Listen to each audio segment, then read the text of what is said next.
নিজে নামাজ পড়বো ইনশাল্লাহ, পরিবার বর্গকে পড়াবো, এবং আমার অধীনস্থ যারা আছে তাদের মাঝখানে নামাজটা কায়েম করবো ইনশাল্লাহ। পারবো না?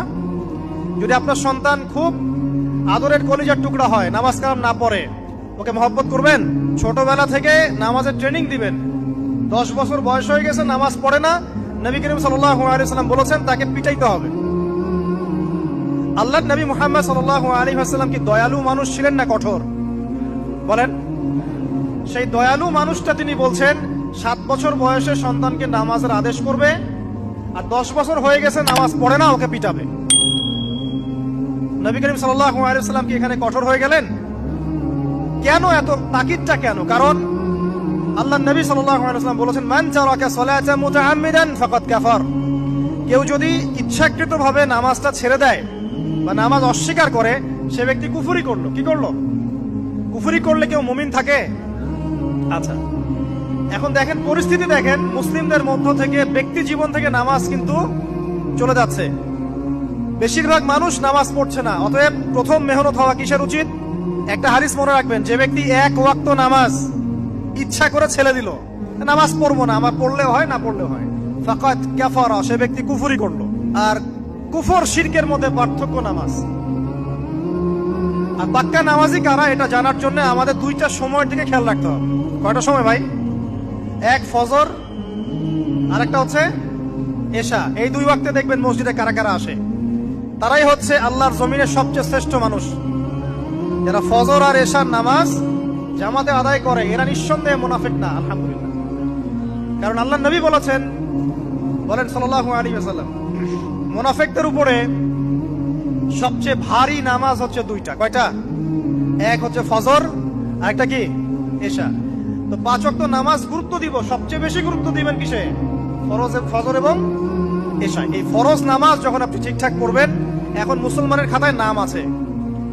নামাজ ঠিকঠাক নাই, মুসলমানের খাতায় নাম নাই তো। আর কিয়ামতের মাঠে সবার আগে কিসের হিসাব হবে ভাই? নামাজে। যার নামাজ ঠিকঠাক থাকবে তার বাকি হিসাব ওকে, কোনো সমস্যা নাই। আর যার নামাজ ঠিকঠাক নাই তার বাকি হিসাব ধরা খাবে, হবে না? একজন ব্যক্তি মনে করেন অনেক দান সদকা করেছে, হজ উমরা করেছে, ইত্যাদি ইত্যাদি, নামাজ নাই, কি হবে? ধরা খাবে না? আল্লাহ পাক আমাদের সবাইকে, আমাকে, আপনাদের সবাইকে 5 ওয়াক্ত নামাজি হওয়ার তৌফিক দান করুন, আমিন। আমাদের মা বোন যারা আছে, আমাদের এখানে যুবক ভাই যারা আছে, আমরা সবার প্রতি নসিহত করব, আজকে থেকে নামাজ ছাড়বেন না। ঠিক আছে ইনশাআল্লাহ? আল্লাহ পাক তৌফিক এনায়েত করুন, আমিন। এরপরে আসেন, দেখেন ব্যক্তি জীবন থেকে হালাল রিজিকটা উঠে যাচ্ছে, খেয়াল করেন নাই? এখন মানুষ রিজিকের ক্ষেত্রে হালাল হারামের পরোয়া করে? পরোয়া করে না। যেই দিক থেকে টাকা আসুক, হারাম হোক আর হালাল হোক, এখানে সুদ থাক আর ঘুষ থাক আর জেনা থাক আর আপনার দুর্নীতি থাক, কি থাক, মানুষ চিন্তা করে যে পেটটা বাঁচলেই পাবেন না, তাই না? যেভাবে হোক রিজিক আসলেই হইল। মানুষের সম্পদ আত্মসাৎ করতে বুক কাঁপে না। খেয়াল করে দেখবেন, সুদ খাইতে বুক কাঁপে না, ঘুষ নিতে বুক কাঁপে না, অন্যের সম্পদ লুটে পুটে খাইতে, চিন্তাই করতে, চুরি করতে বুক কাঁপে না। তাহলে আমরা এখন হালাল হারামের কোন মূলনীতি মেনে চলি? আল্লাহ পাক আমাদেরকে বোঝার তৌফিক দান করুন যে হারাম রিজিক যদি আপনার আমল নামায় থাকে, রিজিকটা আপনার পেটে যায়, সেই রিজিক দিয়ে ইবাদত কবুল হবে না, এর উপর কোনো কথা নাই।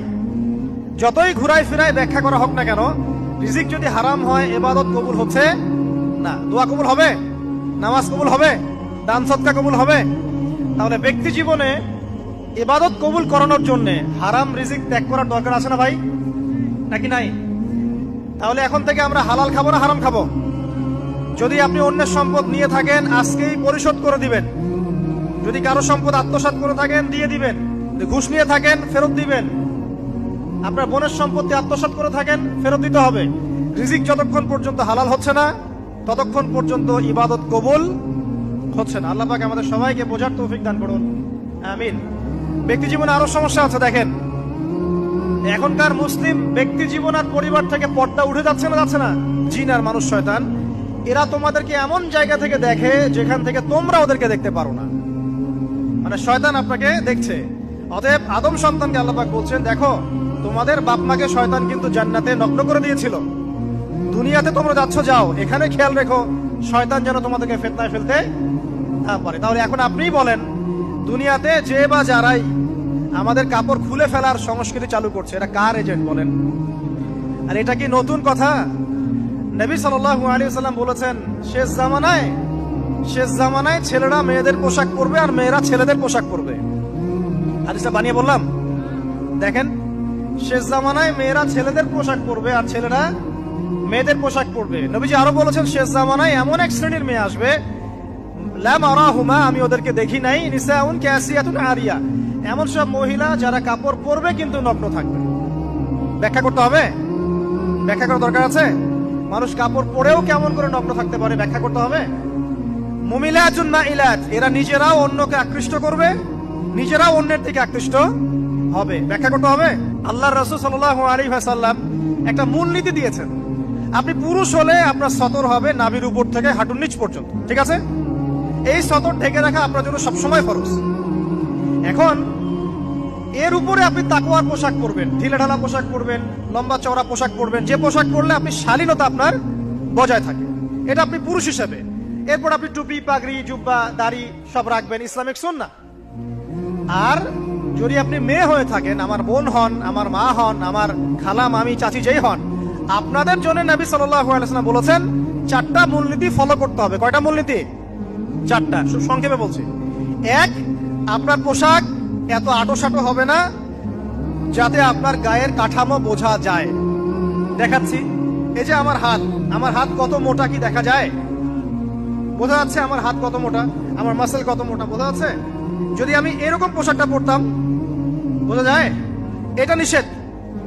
এটা আপনাকে নবী সাল্লাল্লাহু আলাইহি ওয়াসাল্লাম নিষেধ করেছেন, এরকম আটোসাটো পোশাক পরবে না। কাকে বলেছেন? আমাদের মাদেরকে, আমাদের বোনদেরকে, আমাদের মেয়েদেরকে। এটা তাদের প্রতি তো যেমন ফরজ, অবশ্যই আমাদের প্রতিও তো। আমরাও কি এত আটোসাটো পরবো? পরবো না। 2, নবীজি বলেছেন এমন পোশাক পরবে না যেই পোশাক পরলে বাহির থেকে ভিতরের অঙ্গ দেখা যায়। আমার এই কাপড় দিয়ে কি ভিতরের গায়ের স্কিন দেখা যাচ্ছে? যাচ্ছে? যদি এটা পাতলা হতো দেখা যেত না? ঢিলে ঢালাও যদি পোশাক হয় কিন্তু পাতলা হয় যে ভিতরটা দেখা যায়, এটাও হারাম, পরা যাবে? যাবে না। মেয়েদের বোরখাও যদি হয় একদম ঢিলে ঢালা বোরখা কিন্তু ভিতরের অঙ্গ দেখা যাচ্ছে, পরা যাবে? তাহলে এটা নবী সাল্লাল্লাহু আলাইহি ওয়াসাল্লামের দ্বিতীয় মূলনীতি দেন। 3 নাম্বার হচ্ছে, কোন পুরুষ কোন মহিলার পোশাক পরতে পারবে না, কোন মহিলা কোন পুরুষের পোশাক পরতে পারবে না। আপনি কি ম্যাক্সি পরে ঘুরবেন? আপনার রুচি কুলাবে? তাহলে একটা মেয়ে কেমন করে গেঞ্জি পরে ঘুরতে পারে? একটা পুরুষ হিসেবেও তো আপনার খালি গায়ে ঘুরতে লজ্জা লাগে না? লাগে না? তো একটা মেয়ে মানুষ কিভাবে খালি গায়ে ঘুরতে পারে? তাহলে মনে করেন কোথায় আমাদের শালীনতার জায়গা চলে আসছে। ওই যে একটা হাদিস আছে, নবীজি বলেছেন, যদি তোমার মধ্যে লজ্জা না থাকে তোমার দ্বারা যে কোনো পাপ করা সম্ভব। যদি তোমার মধ্যে লজ্জা না থাকে তোমার দ্বারা যে কোনো পাপ করা কি সম্ভব। এটা 3 নাম্বার। 4 নাম্বার, যে অমুসলিম যারা, তাদের ধর্মীয় কৃষ্টি কালচারের সাথে সাদৃশ্য আছে এমন কোন পোশাক মুসলিমদের পরা যাবে না। আপনি ক্রুশের পোশাক পরতে পারবেন? পারবেন? পারবেন না। এই মূলনীতিগুলো ফলো করে আপনাকে চলতে হবে। আল্লাহ পাক তৌফিক এনায়েত করুন, আমিন। প্রথম নসিহত করেছি যে 5 ওয়াক্ত নামাজ যেন আমাদের না ছুটে যায়। পারা যাবে না ইনশাল্লাহ? ভাই ওয়াদা করেন আজকে থেকে 5 ওয়াক্ত নামাজ ছাড়বেন না, ওয়াদা করেন, বলেন ইনশাআল্লাহ। হে আল্লাহ, আমরা তওবা করছি, জীবনে যত নামাজ ছেড়েছি তার জন্য আমরা তোমার কাছে ইস্তেগফার করছি। বলেন আস্তাগফিরুল্লাহ আল্লাযী লা ইলাহা ইল্লা হুয়াল হাইয়ুল কাইয়ুম ওয়া আতুবু ইলাইহি। যত নামাজ কাজা হয়েছে হিসেব করে কাজা আদায় করে দিবেন, পারবেন ইনশাআল্লাহ? আর আজকে থেকে ইনশাআল্লাহ আমরা নামাজ ছাড়বো না, ওয়াদা করছেন? আল্লাহ পাক সবার তওবা কবুল করুন, আজকে থেকে পাক্কা নামাজি বানায় দিন, আমিন। শুধু নিজেই নামাজ পড়বেন, আপনার স্ত্রী সন্তানকে নামাজ পড়াবেন না? আল্লাহ পাক তৌফিক এনায়েত করুন। 2 নাম্বার কি বলেছিলাম? হালাল। বলেন হালাল রিজিক। রিজিক যদি হারাম হয় ইবাদত কবুল হবে? আল্লাহ পাক বলেছেন, ইন্নাল্লাহা তাইয়্যিব লা ইকবালু ইল্লা তাইয়্যিব। আল্লাহ পাক পবিত্র, তিনি পবিত্র ছাড়া গ্রহণ করেন না। 3 নাম্বার কি বললাম ভাই? কে? আপনার পরিবার বর্গকে শালীন পোশাকে রাখবেন, পর্দায় রাখবেন। রাখা যাবে না ইনশাআল্লাহ? এখানে কি আপনাকে কেউ বাধা দিবে?